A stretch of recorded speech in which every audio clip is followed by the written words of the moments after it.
الذي أحيانا كما أماتنا الله له لا شريك له وأشهد أن محمدا عبده ورسوله لا نبي بعده. أعوذ بالله من الشيطان الرجيم. بسم الله الرحمن الرحيم.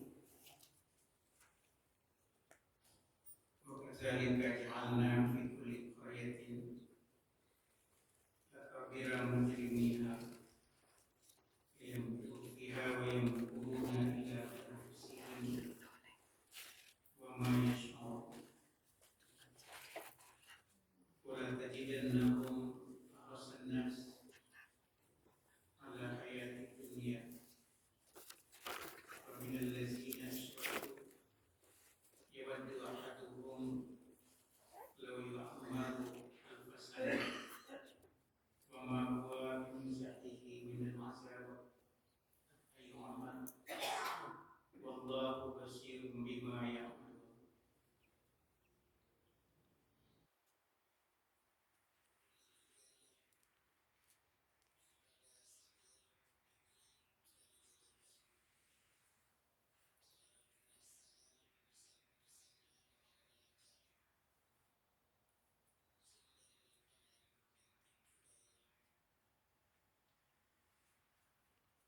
Tetapi mereka sebenarnya menipu diri mereka sendiri tanpa mereka sadari. Dan sungguh engkau ya Muhammad akan mendapatkan nanti mereka orang-orang Yahudi, orang-orang musyrik dan munafik yang paling tamak terhadap kehidupan dunia, bahkan lebih tamak dari orang musyrik sekalipun. Masing-masing dari mereka ingin memberi umur yang panjang 1000 tahun, padahal dengan panjang umur mereka itu tidak akan semakin jauh dari azab, malah semakin dekat. Dan Allah Maha melihat apa saja yang mereka kerjakan, mereka buat. Al-An'am 123 surat ke-6, kemudian Al-Baqarah ayat 96. Bapak Ibu jemaah subuh yang dirahmati Allah, malam itu sudah menyampaikan apabila manusia sudah tidak memasrahkan hidupnya kepada Allah, maka dia akan memasrahkan hidupnya kepada hawa nafsu, iblis syaitan, dan dia akan menjadi budak dunia. Bapak Ibu, di tengah-tengah seperti itu akan terjadi dua perilaku yang amat dahsyat dan membahayakan terhadap kehidupan umat manusia. Pertama, akan lahir para penguasa yang diperbudak oleh dunia tadi, hawa nafsu tadi yang sangat jahat.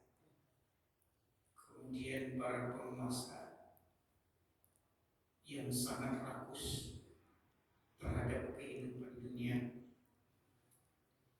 yang disebut dengan kabira mujrimiha, kemudian ahrasan nas. Nah, bila kedua itu terjadi dalam kehidupan suatu bangsa, maka jadilah negeri atau bangsa itu menjadi negeri yang jahat, negeri yang tidak lagi diberikan berkah oleh Allah. Kenapa ini disampaikan oleh seorang ulama sufi, Ja'far As-Sadiq? berpenguasa sudah jahat, rakus, diiringi pula oleh rakyatnya yang jahat dan rakus.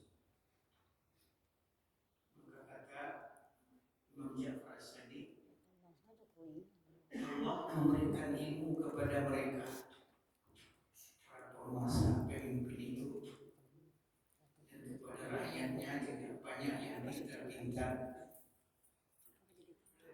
Akan tetapi dengan ilmunya itu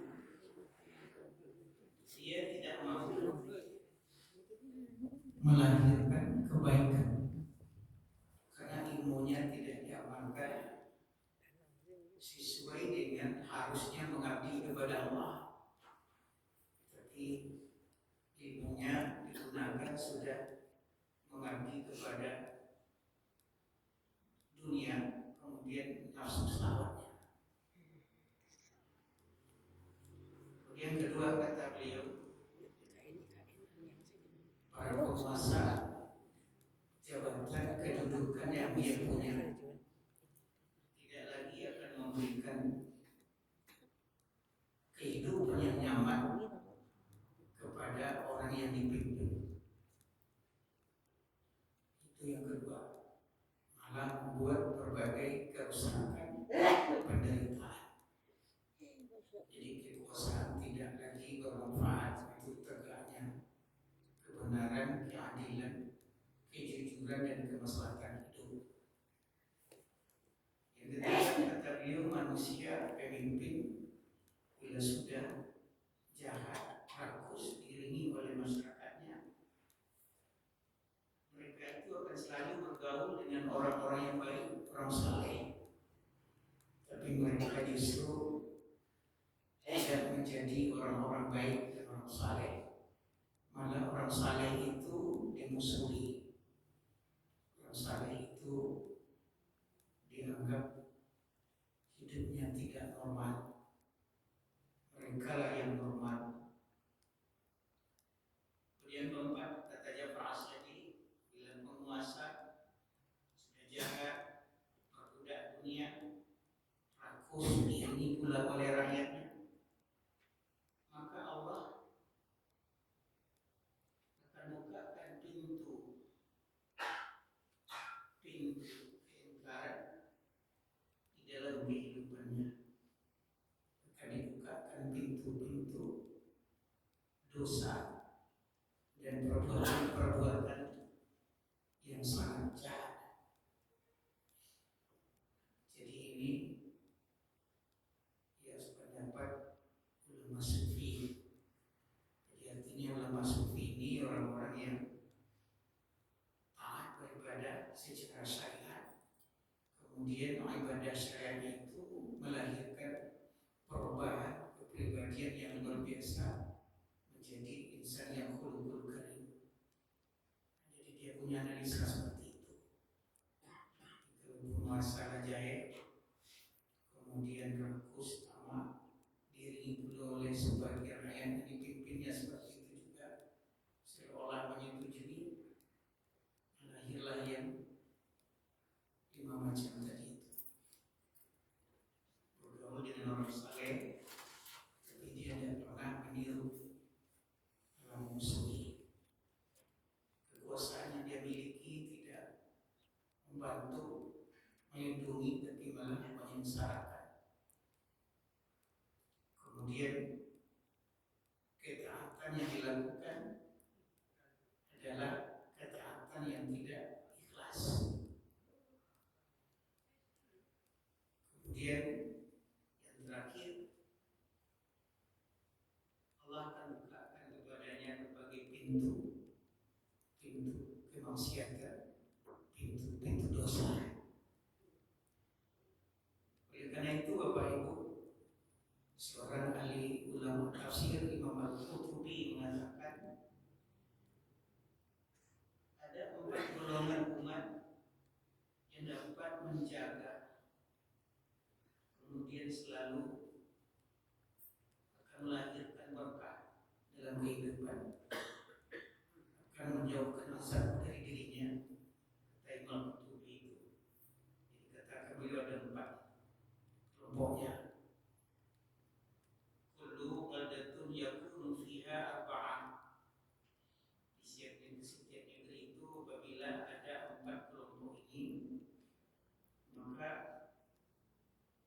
negeri itu akan hadir rahmat Allah dan berkahnya akan terjauh dari azab. Fa'ahlaha maksumuna minal bala. Kemudian negerinya itu akan terjauh dari masalah bencana. Pertama kata Imam Qurtubi adalah imamun adil la yuzlam. Bila hadir pemimpin yang adil, kemudian takut berbuat kezaliman, nah itu akan terlindungi, dia berkah rahmat di Allah, jauh dari bencana. Jadi ada pemimpin yang adil, kemudian tidak pernah menzalimi orang. Jangankan orang lain, dirinya pun tidak mau dia menzalimi. Kemudian yang kedua, wa'alimun ala sabilil hadi. Ilmu yang dia miliki, dia selalu memberikan petunjuk dengan ilmunya ke jalan Allah. Selalu beri petunjuk dengan ilmunya itu ke jalan Allah. Kalau dia punya penguasa, kekuasaan juga begitu, selalu melindungi, mengayomi, berpikir lebih banyak untuk berbuat kemaslahatan hidup orang lain daripada dirinya. Kemudian yang ketiga, amasabiqu ya'muruna bil ma'ruf wa yanhauna 'anil munkar. Perjalanan hidupnya selalu melakukan yang terbaik dan sangat membenci kemungkaran. Justru itu apapun bentuk kemungkaran dia berusaha menghentikan. Jadi cinta kepada yang baik, benci, marah, murka terhadap mungkar. Yuhariduna ala talabil ilm wal Quran. Dia selalu berusaha sekuat tenaganya bagaimana dia bisa mengilmui Al-Quran, mengkaji Quran. Kemudian yang keempat, kata Imam Qurtubi adalah wanisa'uhum mustawratu la yatabarrujna tabarrujal jahiliyah jahiliyatul ula. Jadi perempuan kaum wanitanya, gadis sampai yang tua-tua, takut sekali mempertontonkan auratnya di tengah-tengah kehidupan orang banyak. Jadi kini Bapak Ibu, nawaswu sagwalani yang dikatakan oleh Imam Qurtubi, sehingga memang Bapak Ibu itu saksikan luar biasa ya. Mulai dari presiden sampai menteri, sampai anggota DPR, sampai tokoh-tokoh pemimpin lembaga-lembaga tertinggi negara, itu mempertontonkan segalanya kejahatan, kerakusan, sehingga hampir tidak tersisa lagi bagaimana kekayaan negara bisa dimiliki oleh rakyat yang dipimpin. Maka oleh karena itu pantasnya Allah jadikan berbagai bencana dan azab dalam kehidupan di tengah-tengah mayoritas orang beriman, orang Islam. Itu yang terjadi. Seharusnya terjadi. Kenapa? Karena Allah juga dalam Al-Quran mengatakan, selagi ada orang-orang saleh, Allah sangat tidak mau menurunkan berbagai bencana dan azab. Tapi karena keterlaluan, maka terjadilah. Bapak Ibu jamaah subuh yang dirahmati Allah, ada ulama tafsir berkesimpulan dan juga Rasulullah mengatakan bahwa pemimpin-pemimpin yang jujur, pemimpin-pemimpin yang adil, apabila suasana kehidupan seperti tadi, pemimpin yang diperbudak oleh kehidupan dunia, tidak lagi Allah yang memperbudaknya, kerakusan terhadap kekayaan, diiringi oleh masyarakat, oleh rakyatnya. Karena memang semuanya penuh dengan spekulasi dan bisa ngelak. Akhirnya pun juga akhirnya berbagai tipu muslihat, kejulasan. Nah pada saat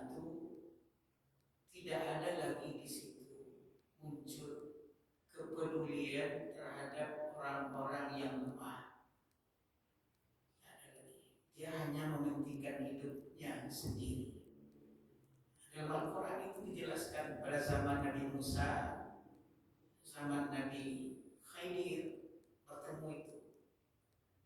Dalam surah Kahfi diceritakan Nabi Musa datang ke suatu negeri berdua dengan Nabi Khidir, lalu di sana Nabi Musa minta air minum.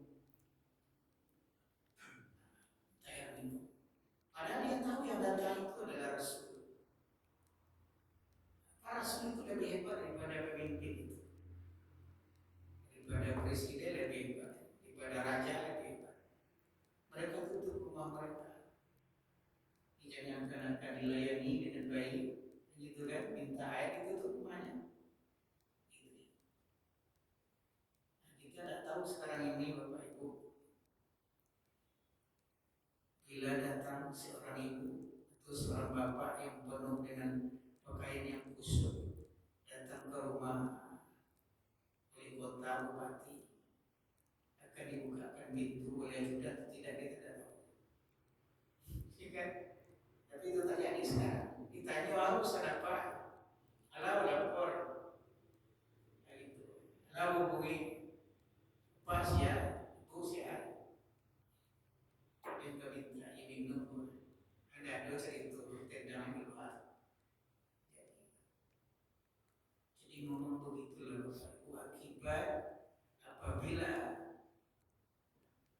umiru liya'budullah mukhlishina lahuddin, tidak lahir dalam kehidupan pengabdian, kepasrahan hidup kepada Allah merupakan pembuktian syahadat, tidak dibuktikan dengan ibadah. Pengabdian itu seperti itu. Maka oleh karena itu, ibu sekalian,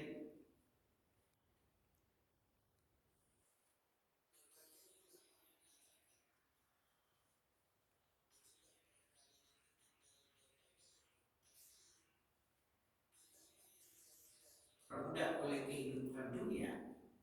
Pertama adalah akan terlihat apapun amal, apapun kerja, apapun usaha ibadah dia lakukan, di situ tidak ada lagi keikhlasan karena Allah.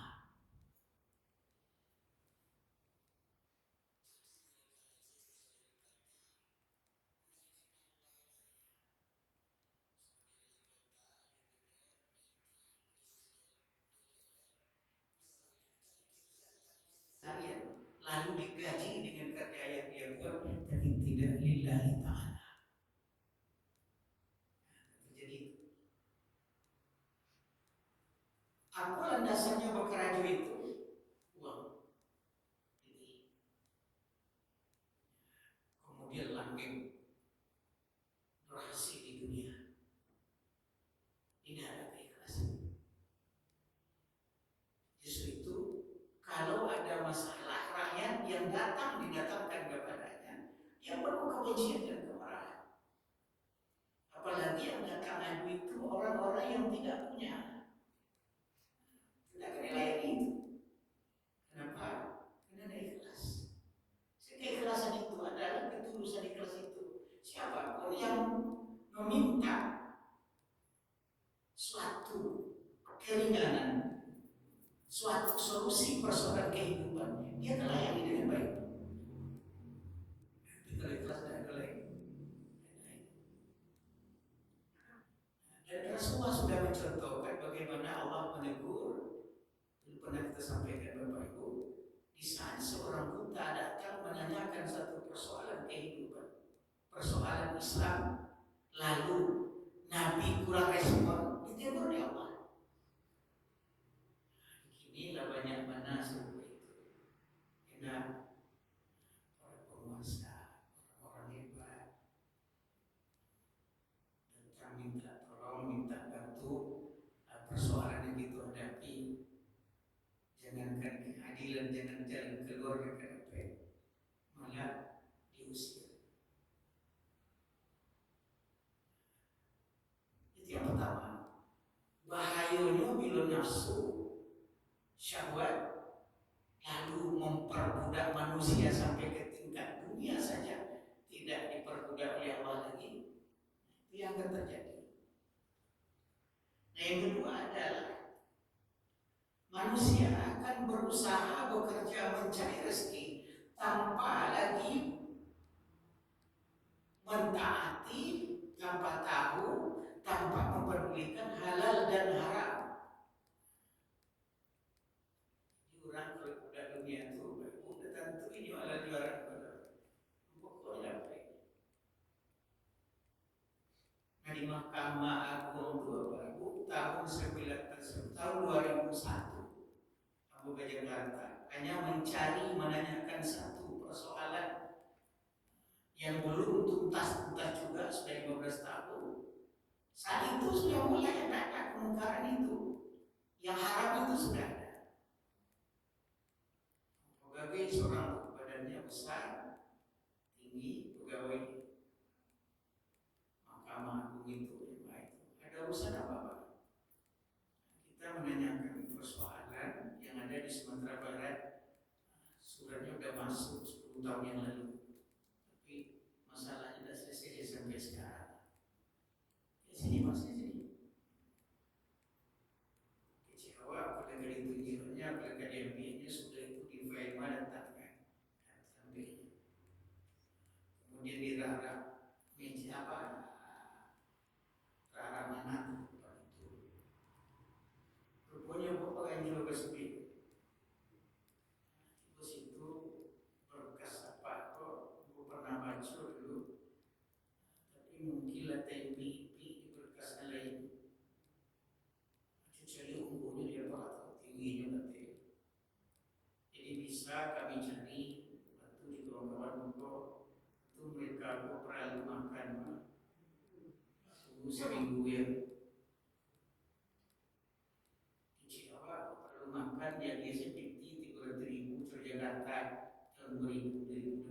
Kalau Pak Dek sebenarnya berarti semuanya lagi sekarang begitu.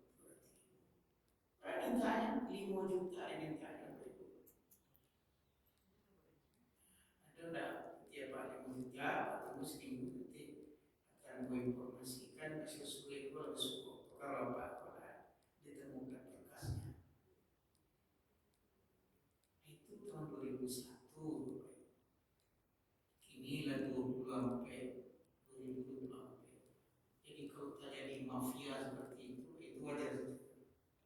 Mungkin saat itu 1, 2, 3 orang baru itu kerajanya. Tentu inilah puluhan. Jadi kalau orang Medan mengecehan, nah ingin urusan capek, itu kan tiap meja diisi, aja kata dia kesan begitu. Dan itu seolah tidak ada masalah. Ya selesai. Karena dianggap apa orang tidak perlu lagi hal ini. Apa orang pantas atau tidak? Jadi Bapak Ibu, jadi di situ kini sulit. Apalagi sudah menyangkut persoalan orang-orang yang hebat tadi. Hakim-hakim sini masuk situ dari mana? Baik, kemudian itu yang kedua, bila manusia lagi budak di dunia, tidak ada batas halal jualan di jalan. Pokoknya tidak ada. Dan ada malu itu kan malu tuh dibuka saja loh. Inilah ciko caranya Pak. Itu tadi pemakaian. Tidak mungkin sebanyak itu Pak. Untuk seorang Rabunya mereka.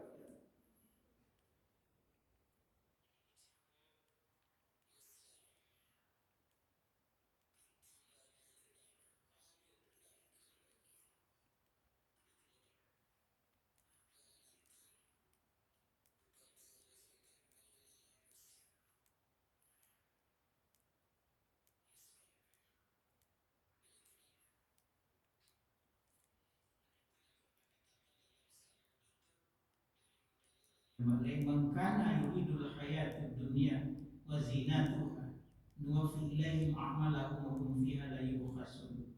Siapa saja yang menginginkan kehidupan dunia itu dan segala perhiasannya, kami akan sebanyak-banyaknya, tidak sedikit pun akan kami kurangi, kata Allah.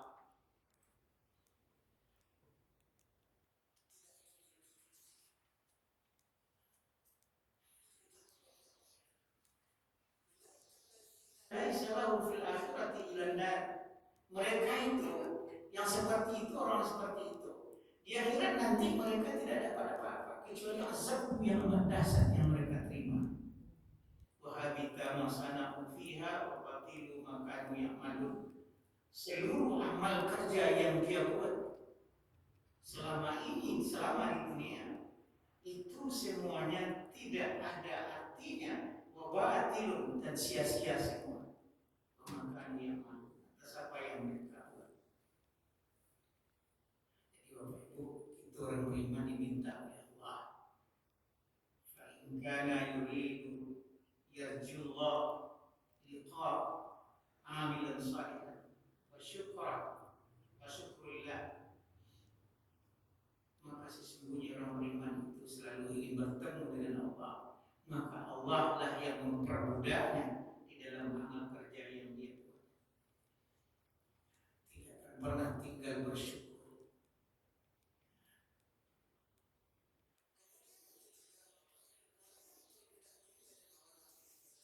Ini idenya kalau siang hari serupa singo kelaparan. Singo kelaparan. Kalau singo itu dihimbau kan ada di nyonan, ditakuti Bapak Ibu. Kalau ketek makannya, membunuhnya, tidak. Kalau gada dipacakainya sampai kalah. Sehingga pokok apa dan hak yang diinginkan akan. Dan hampir tidak punya waktu sejenak pikirannya untuk kehidupan akhirat. Diskusi ngoyol apa dikajar ke kapan. Kalau yang terjadi gini, kalau anggota DPR banyak ingin reses tali beberapa luar negeri. Berapa hari pun orang itu dibunuhkan. Sampai seolah dalam sebulan itu ada cukup waktu. Itu luar negeri yang tiap kali sebulan. Lalu keluar kota, pejabat betul. Satu sudah dilantik, tekanan adalah pergi ke luar negeri. Kok studi yang sedih tiru namanya. Kok menjalin hubungan bilateral namanya.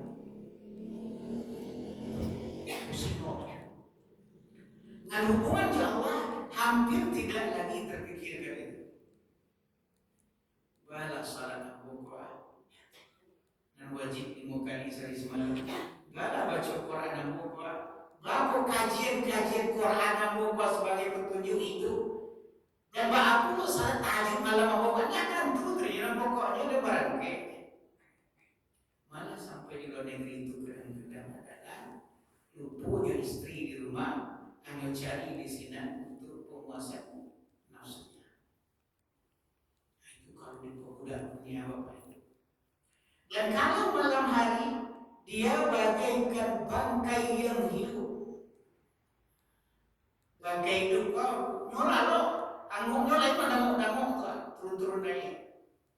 Tapi tidak terbetik dalam akal pikiran dan hatinya. Berniat wahai Allah, bangunkan aku jam 3 malam wahai Allah. Aku ingin mengadukan persoalanku, dosa dan kesalahan yang banyak yang telah aku buat. Katakan coba ke bangkai. Kalau punya istri yang salehah gitu, dijagoan istrinya, al-wahid. Siang nanti dia bekerja malam dia serahkan tapi di gaul. Yang jagoan lagi. Jadi siang serupa singo, kelaparan, sibuk cari ketik, malam bagi bangkai yang bernyawa. Dan tentu ini Bapak Ibu betapa indah dan enaknya, ya kan? selesai sholat maghrib i'tikaf di masjid di rumah Allah sampai dengarkan pengajian, nanti masuk isya lalu kita pulang lantas makan malam kan itu kan.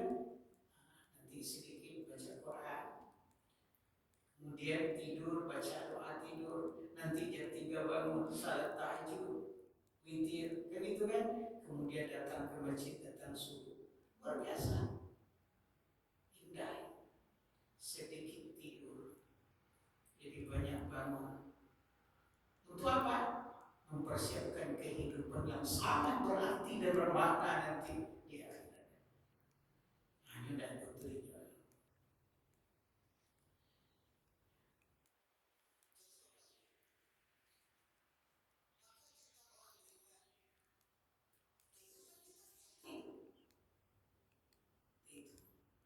Datang maghrib, panggilan Allah, kita hadir di rumah Allah. Lagi kemudian sehat. Kemudian selesai sholat maghrib, dengarkan pengajian sampai isya. Isya nanti sholat isya lalu pulang. Isi kebutuhan fisik sedikit, kemudian nanti baca Quran. Setelah itu malam tidur, jam 3 bangun, sambut subuh. Selesai subuh, baca Quran lagi, tadabbur lagi Quran. Kalau ada kuliah subuh nanti situ berusaha berdoa kepada Allah. Waktu sedikit untuk dunia ya Allah, tapi aku harapkan hasilnya lebih besar. Jadi janjikan ya Allah, lihat itu. Kenapa? Karena rasa itu tidak dewa kecil, itu ada yang berusaha yang menentukan Allah Subhanahu wa Ta'ala. Maka doa selalu Allahumma inni as'aluka ilman nafi'an wa rizqan thayyiban wa amalan salihan maqbulan. Aku berilmu ya Allah, ilmu yang bermanfaat. Dan serupa dikatakan oleh Imam As-Siddiq tadi, ilmu lain tidak manfaat. Kemudian rezeki yang baik, kemudian amalan apa saja kau terima. Jadi Bapak Ibu, nah orang-orang yang seperti diperbudak kehidupan dunia ini, itulah terlalu banyak ini Bapak Ibu dalam kehidupan itu saksikan. Kalahnya di Bangau, di Pulau Bangau sekarang, nggak kalahnya. Burung Bangau putih itu Bapak Ibu cari, karena mau digadui tinggal. Yang datang dari Bukit Kapu kaki itu terbang. Nah, itu dan kasihkan ke Sawah, ada ke Sawah, macam-macam. Beko jam 5:30 aku cari apa Gorontalo Bali. Kau Bukit Kapu Bali istirahat. Manusia. Enak. Keindahan yang dibuat, tapi bukan semakin dekat kepada Allah, semakin jauh. Itu sampai ke Haji Gabo. Konon pasangan kau ganti sampai jual sikau. Allah Subhanahu Pak Haji, pergerakan ekonomi masyarakat besar buah kalau pindah ke situ. Cik Pak Haji ada orang mati rakyat itu. Itu orang babet sampai pagi, badan sah sampai pagi. Belum ada percaya Cik Pak Haji bercuba malam kemarin jam 2 malam Pak. Wayo Pak ni. Dari ujung jalan Sinan sampai kapal di Luhur. Lama nak foto begini. Mau kandang lagi di jalan. Hujan lagi kandang itu. Mungkin sini juga. Kau turun hujan lampu di kandang. Ada apa? Balik terus lagi. Balik. Dia pakai kampur perjalanan ke dia. Yang boleh mana? Inilah kehidupan. Dan siapa yang peduli itu untuk menghentikan itu? Orang dari muda dunia, pemimpin yang sadar bahwa hidupnya kematian. Kemudian kami adalah tanda manusia diperbudak oleh dunia adalah dia mencari nafkah hidupnya, mencari uang dan rezeki, tapi dia tenggelamkan rezeki yang terbaik untuk akhiratnya. Untuk mencari apa saja nenek dunia sampai si parinya dan menyenangkan Dia cari sadonya, tapi dia hampir tidak memikirkan apa yang aku usahakan untuk akhirat. Tuhan tidak punya Tuhan.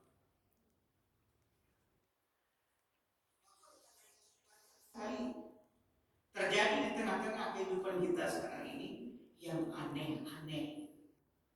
Anehnya,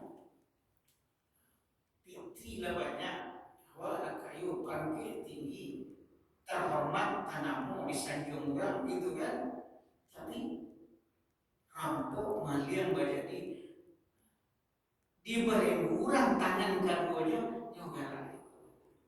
Itu kan aneh, nggak normal itu Bapak. Nggak normal itu. Mobilnya yang gunakannya adalah dan Pajero, niati Pajero itu Alfa itu. Rumah entah berapa agak-agak yang mewah. Ditangkapnya di KPK itu dijutaan, nyogalan aja baru. Kira kamu mau piti itu Bapak Ibu, rumah mewah Tuhan. Gimana yang dibetul-betul kami, tapi orang tidak merasa apa-apa. Nah terakhir adalah tanda orang diperbudak dunia itu adalah ibadah salatnya centang perenang. Tak tentu jompangkannya berdasarkan Bapak Ibu. Sudah waktu tidak tajago, sudah itu salatnya tidak karuan, itu kan? Sudah itu baik. Lalu ini ada khusyuk, ada tumaina, kemudian ada apa yang disebut dengan taubatul lah. Sudah terlambat salat sampai kami. Mudah-mudahan Bapak Ibu kita termasuk dalam orang-orang diperbudak oleh dunia nafsu ini, kita diperbudak sekali oleh Allah Subhanahu wa Ta'ala, sehingga menjadi orang yang di depan mengayomi, menjadi orang hebat, memberikan nur cahaya dalam kehidupan. Itulah kira Bapak Ibu dari kita pagi ini, mudah-mudahan ada manfaatnya. Artinya apa? Pemimpin yang jahat, rakus, diiringi oleh rakyat yang juga jahat rakus, akhirnya kelahirlah manusia-manusia yang sempurna diperbudak oleh kehidupan dunia. Masyarakat juga banyak begitu pikirnya. Sudah selesai itu nak coba itu dibelajar. Orang hebat seperti itu, pemimpin situ, dia hutang dia lagi juga kan dibayar. Negara hutang dia apa? Masa kasih nama itu kan dipakai. Juga kan dibayar, nak hutangnya baru gitu. Negara hutang berada. Triliunan awal lagi baru jutaan barunya. Sudah itu ada orang bunuh diri sudah. Ini akibat dunia. Mudah-mudahan manfaatnya banyak. Maaf, itu video. Assalamualaikum warahmatullahi wabarakatuh.